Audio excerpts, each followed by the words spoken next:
नमस्कार, मैं विमल Sharma desert stone news से। आज चाय पर चर्चा पर महान संत शिरोमणि श्री 1008 तारातरा मठ के मठाधीश श्री प्रतापपुरी जी महाराज हमारे साथ में हैं। प्रतापपुरी जी महाराज राजनीति में आने से पहले और राजनीति में रहते हुए भी एक समाज सुधारक, पर्यावरण संरक्षक, गो रक्षक के रूप में अपना कार्य कर रहे हैं। उसके बाद में अचानक ही 2018 में ऐसा दौर आया कि आपको पोकरण विधानसभा क्षेत्र से चुनाव लड़ना पड़ा और वह भी कार्य एक तरह से समाज सेवा के लिए ही राजनीति में आपने पदार्पण किया था। दुर्भाग्य से 800 मतों से हार गए, मगर महाराज श्री ने कभी भी उस हार को स्वीकार नहीं किया और हमेशा सतत आम जन की सेवार्थ लगे रहे। तो हम आज उनसे चाय पर चर्चा पर कई ऐसे सवाल पूछेंगे जो आम जनता जानना चाहती है। आम जनता की मंशा है कि वो उनके सामने वो सवालों के जवाब रखे जो आम जनता जानना चाहती है। तो मैं महाराज जी से पहला सवाल पूछना चाहूँगा कि आप अचानक ही राजनीति में कैसे आना हुआ? नमस्कार और आभार व्यक्त करता हूँ डेजर्ट स्टोन स्टूडियो में आप सबको आपका आभार और धन्यवाद करता हूं विमल जी कि मुझे अवसर दिया जनता के सामने होने का, और आपके प्रश्नों का उत्तर निश्चय ही मैं दूंगा। जनता के बीच में आने का सौभाग्य मुझे मिला क्योंकि सेवा धर्मम परमम गहनो योगिनोम अप्यगम्य। संत का धर्म सेवा का ही होता है। मैं पहले भी कर रहा तो सेवा ही कर रहा था, और सेवा के निमित्त ही मुझे राजनीति में आकर के क्षेत्र के जनता के दुख दर्द और सेवा के लिए मौका मिला है। और ये सुअवसर मुझे भारतीय जनता पार्टी ने दिया और मैं जनता के बीच में, जनता का प्यार और मुझे सहयोग मिला। जो 82,000 मत मिले, 82,000 मत कम नहीं होते हैं, और जो प्रेम भाव और अपनत्व दिया उनका मैं हृदय से आभार और धन्यवाद प्रकट करता हूँ। आप राजनीति में आए, हार गए, उसके बाद में आपको एक बार लोगों को लगा कि हो सकता है महाराज जी हार गए तो वापस राजनीति छोड़ के उसमें जाएंगे, मगर आप लगातार राजनीति में सक्रिय रहे। तो अब राजनीति को लेकर आपका आगे क्या योजना है या किस तरह से आप राजनीति में रहना चाहेंगे? विमल जी, राजनीति में आ गए और इस क्षेत्र में काम करने का मन बना लिया है तो निश्चय ही मैं जनता के साथ में सुख दुख में उनके साथ खड़ा रहूँगा। और मेरा जीवन सेवा के लिए है और सेवा के माध्यम, राजनीति के माध्यम से और अच्छी सेवा करूँ, ये मेरा भाव है। और जनता भी चाहती है कि अच्छे कर्मठ कार्यकर्ता सेवा करने में आते हैं तो उनका साथ देते हैं। मैं आपको पिछला एक संस्मरण सुनाऊं कि राजनीति में जब मैं आया और मैंने चुनाव लड़ा तो मेरे पास मात्र 9 दिन मिले थे मुझे, और 9 दिन में इतनी विषम परिस्थितियाँ थी राजनीति की। बीजेपी के यहाँ हमारी जो चुनाव लड़े उस समय पोकरण विधानसभा लगभग 300 किलोमीटर लंबी है और 9 दिन मात्र मिले थे। 9 दिन के उस कार्यकाल के अंदर 82,000 मतदान लाना सबसे बड़ी बात है। और आप देखिए सांचौर से लेकर फलोदी तक जितने भी प्रत्याशी थे, संभवतः 82,000 वोट बहुत कम लोग ले आए हैं, शायद लाई भी नहीं पाए हैं। और जो अंतराल कम हार का रहा वो भी बड़ी बात है, क्योंकि इतना लंबा क्षेत्र और कम समय में फिर भी कार्यकर्ताओं ने मेहनत करी और जनता ने वोट दिए। अब मेरा यही भाव है कि जब इतने लोगों ने मेरे में विश्वास किया तो मैं उनके विश्वास को ठेस नहीं पहुँचाऊँगा और मैं उनके साथ खड़ा रहूँगा। जब भी मैं वो आवाज़ उठाएंगे मैं उनके साथ आवाज़ बुलंद करके उनके साथ खड़ा रहूँगा। आपके सामने, आप जब राजनीति में आए तो आप तो राजनीति का कखा गगड़ी नहीं समझते थे, क्योंकि संत के रूप में आप कार्य कर रहे थे। तो जब जैसलमेर आप आए तो जैसलमेर का आपका मुकाबला एक ऐसे परिवार से था जिसका पिछले 40 वर्षों में एक छत्र जैसलमेर की राजनीति में, चाहे वो पंचायती राज हो या विधानसभा का क्षेत्र हो या लोकसभा क्षेत्र हो, हमेशा ही उनका ही आधिपत्य रहा है। तो उससे उनसे किस तरह से आपने मुकाबला किया? भाई साहब, आपने ठीक कहा। मैं आया तब मुझे ये भी पता नहीं था ब्लॉक किसको कहते हैं, मंडल किसको कहते हैं, रचना के बारे में बिल्कुल पता नहीं था। परंतु मुझे विश्वास था जनता पर कि अब जनता ऊब चुकी है ऐसे लोगों से जो अपने स्वार्थ के कारण, अपनी चालाकियों के कारण पूरे ज़िले को पिछले 25-30 साल से पूरे ज़िले की राजनीति घर के अंदर ला के कब्जे कर ली। और वो कहते थे मेरी जूती भी खड़ी करूँगा तो मैं जिताऊँगा। वो चुनौतियाँ थी हमारे सामने, क्योंकि मेरे साथ जनता थी उस समय। और जनता की आवाज़ और जनता के साथ मेरा बहुत बड़ा उत्साहवर्धन हुआ और मेरे मानव और मानस पटल में एक भाव आया कि मैं मेरे कर्तव्य का बोध करूंगा और कर्तव्य का निर्वहन करूंगा, चाहे कितनी भी विषम परिस्थितियां सामने खड़ी होगी, परंतु मुझे विश्वास था अपने कार्यकर्ताओं पर, जनता पर, और मैं उनके सामने खड़ा करने में सक्षम हुआ और उनके सामने पार्टी को जो भी मैंने योगदान दिया मुझे आज सुकून है और मुझे संतुष्टि है कि कार्यकर्ताओं के बलबूते पर हमने उस चुनौती को स्वीकार किया और मुंह तोड़ जवाब भी दिया। बात आपकी ठीक है, मैं पुनः उस विषय पर भी आऊँगा जो आपका मन का ये प्रसंग है और प्रश्न है कि इतना 25 साल से 30 साल से जमा हुआ एक परिवार जिसने अब पूरी राजनीति जैसलमेर की अपने घर परिवार में ला करके खड़ी कर दी, सबका हक लेकर के अपना स्वार्थ सिद्ध करने में उन्होंने कोई कोर कसर नहीं छोड़ी, शोषण किया सबका, साथ सबका लिया पर साथ शायद किसी को नहीं दिया। इसका मैं प्रमाण भी आपके सामने दूंगा कि आप देखिए जिनके बलबूतों पर वो चुनाव जीतते हैं, कुर्सी तक पहुंचते हैं, परंतु एक भी व्यक्ति किसी को राजनीतिक क्षेत्र में उन्होंने पनपाया तो मेरे सामने ला करके उदाहरण पेश करें। जिस समाज जिस संप्रदाय से वे आते हैं उनके समाज का भी कोई एक भी व्यक्ति जिसको आगे तक पहुंचाए और राजनीतिक में मेरे सामने कोई उदाहरण नहीं है। हमारे मेघवाल समाज के मतदाताओं से के द्वारा सहयोग देने पर वो काफ़ी अच्छे अंतर से जीतते हैं और उनका साथ मिलता रहा है उनको, परंतु मेघवाल समाज का भी उभरता हुआ चेहरा कोई सामने आया तो उन्होंने साथ नहीं दिया कभी भी, और किसी भी मेघवाल समाज के राजनीतिक क्षेत्र में उभरते हुए चेहरे को कभी उभरने नहीं दिया।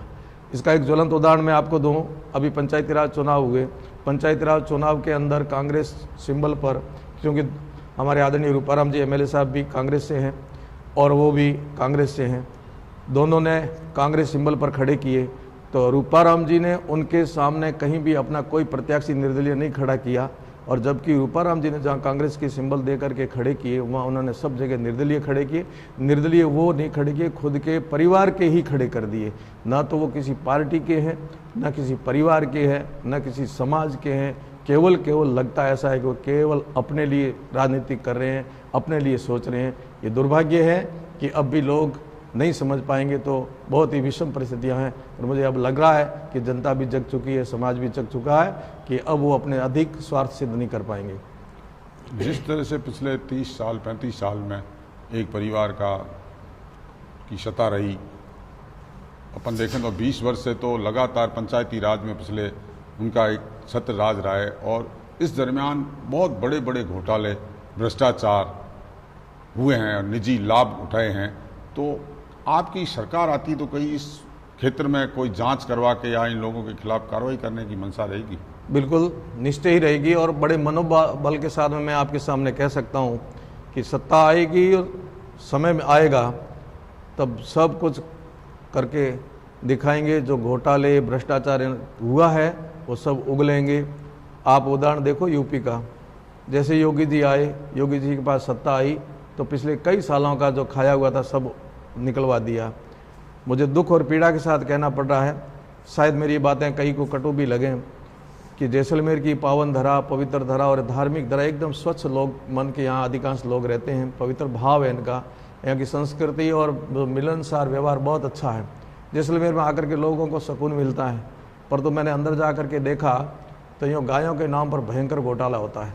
पिछली बार अखबार के माध्यम से, भास्कर के माध्यम से, अन्य अखबारों के माध्यम से सारी जानकारी हमारे मानस पटल पर आई कि कितनी फर्जी गौशालाएं चलती है, और करोड़ों रुपए जहां 70 गाय हैं और 700 गायों का अनुदान यहाँ उठा रहे हैं। आज भी ऐसा हो रहा है, गायों के नाम पर भ्रष्टाचार करके जैसलमेर जिले में एक और ये पाप कृत्य कर रहे हैं। भयंकर सरकारी अनुदान जो वास्तव में गायों को मिलना चाहिए, गरीबों को मिलना चाहिए, वो ये लोग कंडुली मार करके सर्प बन करके अपने घरों में ले जा करके खा रहे। इनको जरा सी शर्म नहीं आती, जरा सा विचार नहीं आता कि हम कहाँ कहाँ भ्रष्टाचार करना शुरू कर रहे हैं और कहाँ अंत करेंगे।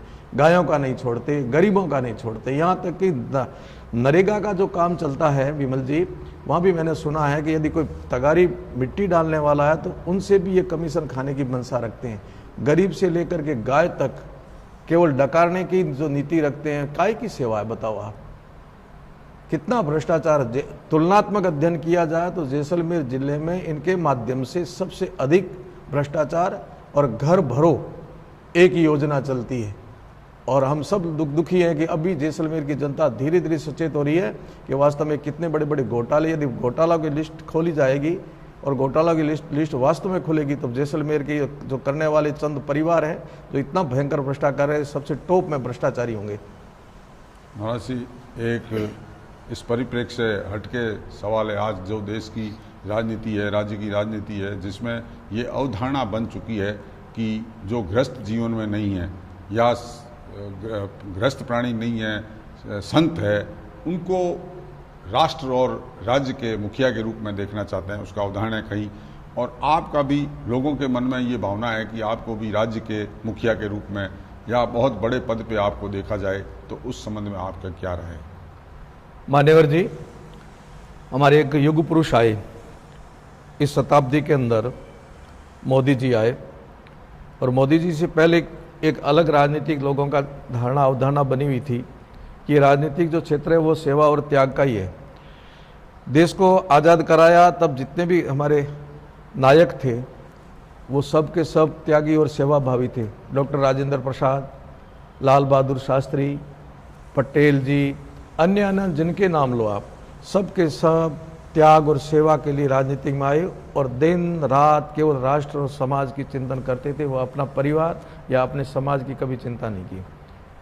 जैसे ही देश आज़ाद हुआ तो मैं मानता हूं कि अधिकांश लोग, सभी तो नहीं पर काफ़ी लोग ऐसे आए जिनके अंदर एक लालसा लगी, भोग और चाहना, सेवा और त्याग का बहुत कम पैमाना। फिर भी राष्ट्र की सेवा करने वाले कुछ उनके साथ खड़े रहे, जिनके मन में ये था कि हम सेवा और त्याग के सिवाय और कुछ नहीं करेंगे राजनीति में। ऐसा किया, परंतु सबसे बड़ा उदाहरण आया हमारे सामने मोदी जी का। जैसे ही मोदी जी आए तो देश को एकदम सुकून मिला। 65% से ऊपर भारतीय लोगों ने स्वीकार किया कि ये व्यक्ति वास्तव में आदर्श नेता है, क्योंकि इसके जीवन में त्याग और सेवा ही है। ये जातिवाद से परे, परिवारवाद से परे, कर्मठ, लग्नशील, विवेक, विद्वान, सहनशील, सब गुण थे जो एक आदर्श नेता के होने चाहिए।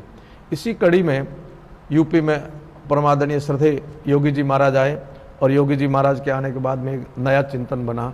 और वो चिंतन ये बना, योगी जी से आने से पहले लोग यहाँ के स्थानीय लोग कहते थे कि संतों के राजनीति के क्या लेना देना, संत तो राजनीति में क्या लेना देना, ये गंदी है, इसमें नहीं जाना चाहिए, संतों को नहीं जाना चाहिए, ऐसा करने।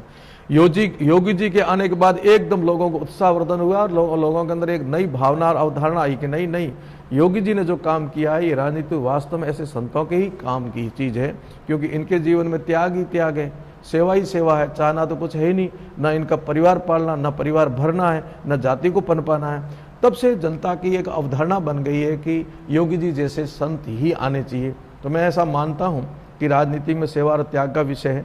आइए, आप सबका स्वागत है। जो त्याग और सेवा के साथ में कोई भी आ सकता है, पर यह कठिन काम है। त्याग और सेवा करना हर एक के बस की बात नहीं है। जो करते हैं उनको आशीर्वाद और धन्यवाद, पर तो जितना संत कर सकता है इतना शायद ही गृहस्थी कर पाए। इसलिए अब धारणा ये बन गई कि संत आएगा तो शायद योगी जी ने किया ऐसा कुछ काम कर सकते। भगवान करे सब अच्छा हो और अच्छे लोग बैठ करके राज्य का, क्षेत्र का प्रतिनिधित्व करके जनता की सेवा में ही उतरे। हमेशा ही संतों ने मठों के माध्यम से समाज को नई दिशा दिखाई है। एक दौर और आ गया है जिसमें संत और मठाधीश आगे आकर समाज को दिशा दिखाए। हम चाय पर चर्चा कर रहे हैं महंत श्री प्रतापपुर जी महाराज से। चाय पर चर्चा जारी रहेगी एक ब्रेक के बाद। गोल्डन सिटी हॉस्पिटल जैसलमेर अब पाइए 4D colour Doppler sonography, digital x ray, NICU व ICU की सुविधाएं डॉक्टर दीपक वैष्णव व डॉक्टर मेघा वैष्णव की देखरेख में।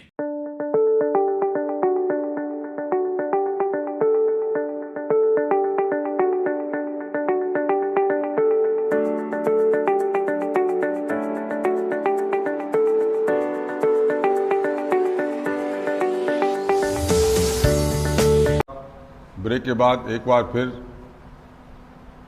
संत श्रोमणी श्री प्रतापपुर जी महाराज के साथ चाय पे चर्चा पे उनसे चर्चा करेंगे कि राजस्थान में जिस तरह से गहलोत सरकार तुष्टीकरण की राजनीति कर रही है,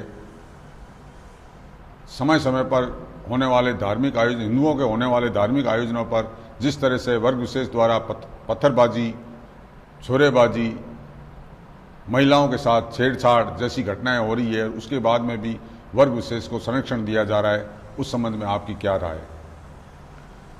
विमल जी, जैसे तैसे सत्ता तक तो ये पहुंच गए, थोथी घोषणाएं करके, सपने दिखा करके, क्योंकि जादूगर है कहते हैं खुद को और जादूगरी दिखाते भी हैं।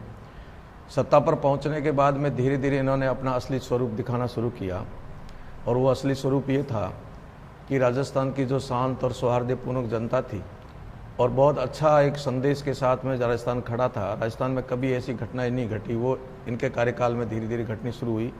और प्रदेश के प्रत्येक कोने में, प्रत्येक जिले के अंदर ऐसे असामाजिक तत्व जिनको ये संरक्षण देते हैं और संप्रदाय विशेष को पुष्ट करके ये सत्ता तक पहुंचने का प्रयास करते रहे हैं, केवल मात्र अपनी सत्ता तक पहुंचने के लिए, उनके लिए कुछ भी अपना स्वार्थ सिद्ध करने के लिए कर रहे हैं। इसका ज्वलंत उदाहरण है, आप देखिए, बारां से, चित्तौड़ से, भीलवाड़ा से, जोधपुर से, हनुमानगढ़ से, कोई सा जिला देखो, यहाँ योजनाबद्ध ढंग से जब भी हिंदुओं का कोई त्यौहार आया तो पत्थरबाजियाँ हुई, छुरेबाजियाँ हुई, लाठीबाजी हुई, सब कुछ हुआ। परंतु वर्तमान सरकार मूक दृष्टा बन करके उनके पीछे सपोर्ट में खड़ी दिखी, कभी भी उनको रोकने में नहीं दिखी। मुकदमे भी उल्टे हमारे कार्यकर्ताओं पर किए, और यहाँ तक कहना भी शुरू कर दिया माननीय मुख्यमंत्री जी ने, जब जोधपुर के अंदर ये घटना घटी तब ये लिए छुट्टी-पुट घटनाएं हैं, और अपना पल्ला झाड़ने के लिए कितना तर्कहीन बात करते हैं कि ये तो संघ और बीजेपी का प्री प्लान योजना है। आज कोई समझ बुद्धिजीवी नहीं, सामान्य बच्चा भी होगा, वो जानता है कि संघ ने डंडे पकड़ाए या पत्थर पकड़ाए थे, या बीजेपी ने डंडे और पत्थर पकड़ाए थे जो हमारे अपनों पर तुम बरसाओ। ये ऐसा कभी हो सकता? क्या छुरा हमने पकड़ाया था कि हमारे अपने कार्यकर्ता के पीठ पर तुम घोपो? ये कभी भी नहीं होता। ऐसा कहने से आपका ये दोगला रूप कभी भी छुपेगा नहीं। ये जितना तुष्ट करोगे इतना ही आपके लिए घातक है। मैं आपके लिए हो उसकी चिंता नहीं है, पर प्रदेश के लिए आप बहुत घातक काम कर रहे हो। पिछले जैसे जैसे इनका कार्यकाल समाप्ति की तरफ बढ़ता जा रहा है, ऐसे ऐसे ये योजनाबद्ध कार्यक्रम उत्पात करना, असामाजिक तत्वों के माध्यम से सांप्रदायिक सौहार्द बिगाड़ने का काम और तेजी से बढ़ाया, और सरकार पूरा सपोर्ट कर रही है। अब ये जनता भी समझ चुकी है, सब समझ चुके हैं कि ये आपका जो रूप है ये अब नहीं चलेगा। ऐसा करना प्रदेश के लिए घातक किया आपने, हम सबको धोखा दिया है। अब आप जवाब दोगे, नहीं तो जनता आपको तो जवाब देगी, और जो ऐसा कृत्य करते हैं उनसे भी सचेत होगी जनता, उनको भी सीख देगी।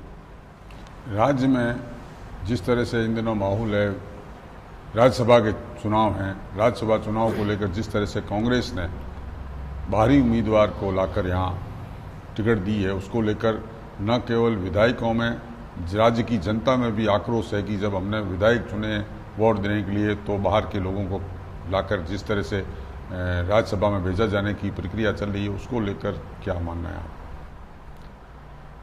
कांग्रेस चटपटा रही है राजस्थान की, शुरू से लेकर आज दिन तक। कभी भी इनके प्रत्याशी तो छोड़ो, इनके विधायक भी इनके कब्जे में नहीं रहे। अभी मंत्री बोलने शुरू हो गए, खेल मंत्री जी, माननीय मंत्री जी बोले, उससे पहले घोगरा जी ने इस्तीफा दे दिया।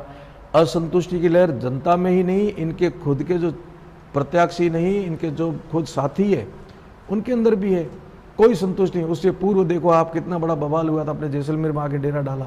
इनकी सांसें रुक गई थी सबकी कि पता नहीं कब हमारे से सत्ता छीन ली जाएगी, कब चली जाएगी, हमारे साथी हमारा साथ छोड़ देंगे। ऐसी स्थितियां 12 महीने में खड़ी हो गई थी। इनके सत्ता के आते ही बहुमत लिया, फिर भी ये शांति से कभी भी बैठ नहीं पाए, शांति से राज नहीं कर पाए, शांति से जनता की सेवा नहीं कर पाए, ये उलझे हुए रहे हैं। तो ये अभी जो राज्यसभा का चल रहा है, बाहरी लाए और फिर भी इनके बस की बात नहीं। चाहिए बाहरी की, क्या अंदर का भी खड़ा करते हैं या बाहर का खड़ा करते हैं, चटपटाई हुई है। और ये कुछ नहीं कर सकती, जनता की सेवा भी नहीं कर सकती, अपनों को भी नहीं रख सकती साथ में। एक वर्ग विशेष का जैसलमेर में चलन हो गया है कि सरहद का सुल्तान, सरहद का किंग, जेशान धनी, इस तरह के अलंकार अपने आप को लगाकर और महिमा मंडित करने का प्रयास कुछ लोग कर रहे हैं, कुछ परिवार कर रहे हैं। उस संबंध में आपकी क्या राय है? कितना उपहास का विषय है कि सरहद का सुल्तान खुद को कैसे घोषित कर रहे हैं और कैसे महिमा मंडित कर रहे हैं। जेशान धनी कहना, इस प्रजातांत्रिक इस प्रणाली के अंदर स्वयंभू बन करके जनता को बरगला करके चतुर और चालाकियों से कोई सरहद का सुल्तान नहीं बन सकता। आखिर उनकी पोल खुलती है कि सरहद का सुल्तान कौन और कैसे लोग होते थे और कैसे लोग हैं। आप सरहद का सुल्तान बने, चाहे आप सरहद के जेसाण धनी बने, ये आपका दिया हुआ जनता कभी सहन नहीं करेगी। और ये प्रजातांत्रिक है, और जिनके पास ये शोभा देती वो आज भी विद्यमान होंगे, रहेंगे। प्रजातांत्रिक जनता तय करती है। सरहद के सुल्तान और सरहद के चाणक्य आप सबको जनता ने बता दिया है कि सरहद के चाणक्य भी आप कितने हो और सरहद के सुल्तान कितने हो। ऐसे महिमा मंडित करके जैसलमेर की जनता को बरगलाना उचित भी नहीं है। और ज़्यादा जनता की, जैसलमेर की जनता जागरूक और समझदार है। ये आपका टाइटल लंबा चलने वाला भी नहीं है, इसको अन्यथा ले ना ले, इसको चलाएं तो भी ठीक नहीं है। यदि चलाते तो जनता, जैसलमेर की जनता वो उत्तर देना भी शुरू कर देगी कि आप कैसे बने हो, सरहद के सुल्तान का मायना क्या होता है, और जेसाण धनी कौन है थे और कौन होने चाहिए। और आप अब ऐसी बातें करते हो। प्रजातांत्रिक समय विषय में भी आप कभी बोलते नहीं हो, कभी प्रतिक्रिया नहीं करते कि अब जेसाण धनी हमें क्यों कह रहे हो, या हम सरहद के सुल्तान है नहीं, हम तो सरहद के फकीर जरूर है। ये कहते तो अच्छा लगता है। या सरहद का एक और शब्द है, मैं मेरे मुंह से नहीं कहना चाहूँगा, जो अशोभनीय, उसमें शय आता है शुरू में, आप समझ जाइए क्या होता है, तो वो अच्छा नहीं लगेगा ऐसा कहना आपको। महाराज जी, एक निजी सवाल है कि आप 5 साल से लगभग राजनीति में हैं। अप्रत्यक्ष रूप से तो हमेशा आपका आशीर्वाद रहा है राजनीतिज्ञों को। इस राजनीति में आने के बाद में किसी क्षण आपको लगा कि मैं राजनीति में को छोड़ के चला जाऊं? कभी ऐसा क्षण आया हो अकेले में बैठे हो कि मेरे को जाना चाहिए या इसी में रहना चाहिए? मेरे पास एक उदाहरण आता है विमल जी। बंदा बैरागी जी जंगल में भजन करने गए, वैराग्य आया उनको। पहले वो राष्ट्र सेवा में लगे हुए थे, परंतु उनको लगा कि मैं भजन करूंगा, मेरा कल्याण करूंगा, और गुफा में जाके बैठ गए। गुरु गोविंद सिंह जी गए और उनको बोध कराया कि बंदा बैरागी जी, आपको आना पड़ेगा, खग उठानी पड़ेगी, राष्ट्र हितार्थ धर्म हितार्थ। आपकी माला से ज़्यादा आपके हाथ में खग शोभा देगी, और ये खग आपकी माला ही है। तो उनको कर्तव्य बोध हुआ, गुफा छोड़ के, माला छोड़ करके आए, और राष्ट्र हितार्थ वो पुनः जगह और उतर गए मैदान में। आपको पता, उनकी चमड़ी चिमटों से, गर्म चिमटों से नोची गई थी, तोड़ी गई थी। लोहे के तवे पर उनको सेका गया था, तब भी उनके मुंह में से उहू नहीं निकली, आहा नहीं निकला। और उसने ये नहीं कहा कि नहीं नहीं मैं ये छोड़ूं, जंगल में जाऊं, भजन करूं। उन्होंने कहा नहीं, मेरा कर्तव्य का मुझे बोध हुआ है, मैं तिल तिल राष्ट्र के लिए जलूंगा, समाज के लिए जलूंगा, लगूंगा, चाहे मेरे ऊपर कितने भी कठोर कुछ भी आए। तो मेरे सामने वो एक आदर्श उदाहरण है। मेरे सामने जब भी ऐसा मन आता है, मैं उन बंदा बैरागी जी को देखता हूँ, हमारे क्रांतिकारियों को देखता हूँ, अन्य संतों को देखता हूँ, जो केवल गुफाओं में नहीं बैठ करके नर सेवा, नारायण सेवा या राष्ट्र साधना से बड़ी साधना स्वयं की नहीं मानते। वो साधना, राष्ट्र साधना सबसे बड़ी साधना। और मुझे वो पंक्तियां भी याद आती है भर्तृहरि जी की। भर्तृहरि जी ने कहा है, सेवा धर्मम परमम गहनो योगिनो मप्यगम्य। अर्थात अपने आश्रम में, मठ में, गुफा कंदरा में बैठ के भजन करना बहुत आसान है, पर तो जनता के बीच में जाके जनता की सेवा करना योगियों के लिए भी दुर्लभ है। तो दो ऐसे मेरे सामने उदाहरण है, तो मेरा उत्साह बढ़ता है कि नहीं नहीं, मुझे राष्ट्र हितार्थ मेरे जीवन को समर्पित करना है, और जग कल्याण के लिए जितना ही शरीर से बनेगा इतना, ये इदम राष्ट्राय इदम न ममा, ये शरीर और मन और चिंतन राष्ट्र की आहुति है। बस राष्ट्र का जो इन दिनों चिंतन और राष्ट्र का मनन चल रहा है, और जिस तरह से नरेंद्र मोदी जी का, प्रधानमंत्री जी का जो आह्वान है राष्ट्र के लिए, क्या ऐसी परिस्थितियां बने कि मोदी जी अपने पास आपको बुलाए कि भाई मेरे साथ आप काम करो, वैसी स्थिति में क्या करेंगे? मोदी जी की बहुत पारखी नजरें हैं। पहले भारत रत्न, भारत विभूषण की पदवियां सुपार्श से दी जाती थी, अपनों को दी जाती थी, जो अपने निकट हैं उनके इर्द गिर्द घूमते हैं। परंतु अब मोदी जी की पारखी नजरें, सुदूर जंगल में बैठा है, कोई पर्यावरण का काम कर रहा है, कोई गरीबों की सेवा कर रहा है, कोई पानी बचा रहा है, कोई कुछ कर रहा है, उनकी तक नज़रें पहुंचती। जहां तक आज दिन तक किसी नेता की नज़रें नहीं पहुंची, वह योगी जी की, मोदी जी की नज़रें पहुंचती है। और हमारी उन महाविभूतियों को उठा करके ला करके सम्मान भी करते हैं। आपने देखा, एक योगाचार्य जी अभी अभी अपने सामने उनको पद्म श्री मिला या भारत रत्न मिला। ऐसे उड़ीसा से, बंगाल से, कर्नाटक से, विभिन्न प्रदेशों के एकदम किनारे में बैठे, कभी उन्होंने कल्पना नहीं की थी कि इन हीरो को, भारत के असली हीरो को ला करके योगी जी और मोदी जी उन हीरो को तराश करके सम्मान करते। मैं उनके लायक तो नहीं हूँ, परंतु जहाँ बैठा हूँ उनसे प्रेरणा लेकर के मेरे जीवन में जितना बनेगा मैं काम करूंगा। मैं हर समय उनको मेरे पास ही समझता हूं, इसलिए वो मेरे पास ही है और मेरे को कब बुलाएंगे नहीं बुलाएंगे विषय नहीं, वो मेरे पास ही है। तो मैं उनकी प्रेरणा से जितना बनेगा काम करता रहूंगा, अपना काम उद्देश्य पूर्ति के लिए करता रहूंगा। संत शिरोमणि 1008 प्रतापपुरी जी महाराज से चाय पर चर्चा की, उन्होंने खूब आशीर्वाद दिया। अंत में चाय पर चर्चा समाप्त करें उनसे पहले मैं संत शिरोमणि प्रताप जी महाराज से कहूँगा कि वो जैसलमेर की राष्ट्र की जनता के लिए एक संदेश क्या देना चाहते हैं, वो संदेश दें। जैसलमेर की जनता के प्रति बहुत आस्था है, बहुत हम लोग आशा भरी किरण से देखते हैं। और मुझे पुनः कुछ ऐसी पंक्तियां मैं कहता रहता हूं, मुझे याद आई, हम कौन थे, क्या हो गए और होंगे क्या अभी। पुनः दोहराता हूं ये पंक्तियां, हम कौन थे, क्या हो गए और होंगे क्या अभी, आओ मिलकर विचारें ये समस्याएं सभी। जैसलमेर का इतिहास, राजस्थान का इतिहास, भारत का इतिहास, हम कौन थे, हो क्या गए हैं वर्तमान में और क्या हो जाएंगे।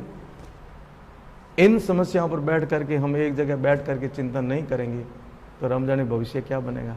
और जिस दिन हम सब लोग एक साथ बैठना शुरू कर देंगे उस दिन भविष्य उज्जवल हमारा होगा, क्षेत्र का होगा, प्रदेश का होगा और देश का होगा। मुझे पूर्ण आशा और विश्वास है जैसलमेर की जनता पर, राजस्थान की जनता पर। सबसे पहले मेरे इन 2 जिले पश्चिमी राजस्थान के, जहाँ मेरा गृह जिला, मेरा कर्म क्षेत्र है, जैसलमेर और बाड़मेर, सब प्रकार की छोटी छोटी चिंतन, छोटी छोटी अवधारणाएं छोड़ करके लोग यहाँ से खड़े होंगे। छोटे छोटे स्वार्थ, छोटे छोटे अपने सपने छोड़ना है, छोड़ करके हम एक जगह बैठेंगे। सम गच्छध्वम सम वदध्वम संभव मनांसी जानताम देवा भागम यथा पूर्वे संजानाम उपासते। हम सब लोग एक साथ बैठेंगे, एक साथ चिंतन करेंगे और फिर महापुरुषों के बताए हुए मार्ग पर चलेंगे। मैं आशा और विश्वास के साथ यहाँ जैसलमेर की धरा पर आया हूँ और मुझे जैसलमेर की जनता के 36 कोम सब पर विश्वास है कि छोटी अवधारणाएं तोड़ करके विशाल हृदय सबको आप अपनों को गले लगाते हुए एक नया संदेश खड़ा करोगे।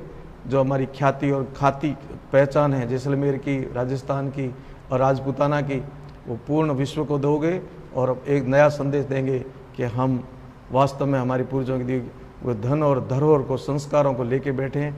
हम सब लोग एक होकर के प्रदेश और जिले के लिए नया चिंतन करेंगे। और जो हम घिरे हुए हैं, जकड़े हुए हैं, हमारा शोषण हो रहा है, निहित स्वार्थों के कारण कुछ लोग हमारा पिछले 25-30 सालों से शोषण कर रहे हैं, हर प्रकार से कर रहे हैं, वो समझ करके इससे बड़ा चिंतन करेंगे। एकजुट होकर के ऐसे निहित स्वार्थी लोगों को मुंह तोड़ जवाब दे करके पुनः जैसलमेर की धरा से खड़े होंगे। हम सब लोग खड़े होकर के अग्रसर बन करके आगे चलेंगे। प्रतिनिधित्व आपके पुरखों ने किया था और आप लोग प्रतिनिधित्व करते हुए पुनः ऊपर आगे बढ़ोगे। मेरी शुभकामना है जैसलमेर के प्रत्येक नागरिक को जो चिंतनशील है, अपने स्वार्थों से ऊपर उठ करके क्षेत्र और समाज का और राष्ट्र का चिंतन करते हैं, उन सबको मैं वंदन करता हूँ। आपको भी बहुत बहुत आभार और धन्यवाद करता हूँ कि मुझे आपने समय दिया और आपकी इस चैनल के माध्यम से नई क्रांति खड़ी होगी, ये भी मैं विश्वास रखता हूँ कि आपने सीमांत क्षेत्र में एक मोर्चा संभाला है पत्रकारिता के माध्यम से। क्योंकि आप पहले काफ़ी वर्षों से आपका अनुभव रहा, आप रहे हो, परंतु आप स्वतंत्र ढंग से अब आपने एक नई उड़ान भरनी शुरू की है और ये आपकी उड़ान बुलंदियाँ केवल जैसलमेर तक नहीं रहेगी। मुझे आशा और विश्वास और मैं आशीर्वाद देता हूँ कि आपकी ये उड़ान आगे तक चले। ये बालू के कण यहाँ से उड़ के स्वर्णिम कण बन के पूरे देश और प्रदेश के अंदर एक स्वर्णिम हो जाए। हम लोग भारत को महाशक्ति बनाने में और विश्व गुरु बनाने में अपनी छोटी सी भूमिका जो हो कर्तव्य निष्ठा के साथ में निभाएंगे। मैं पुनः आप सबका आभार और धन्यवाद व्यक्त करता हूँ। चाय पर चर्चा पर महाराज जी से लंबी चर्चा की, महाराज जी ने हमें आशीर्वाद दिया और जो हमारे प्रति उनकी आशीर्वाद है, हम उस आशीर्वाद पर खरा उतरेंगे। ये डेजर्ट स्टॉर्म पूरा प्रयास करेगा। मेरे साथी पुष्पेंद्र बोरा, विनर शर्मा, आसकर्ण के साथ में महाराज जी का बहुत बहुत धन्यवाद। चाय पर चर्चा यहीं समाप्त करते हैं। धन्यवाद। जय हिंद। आभार।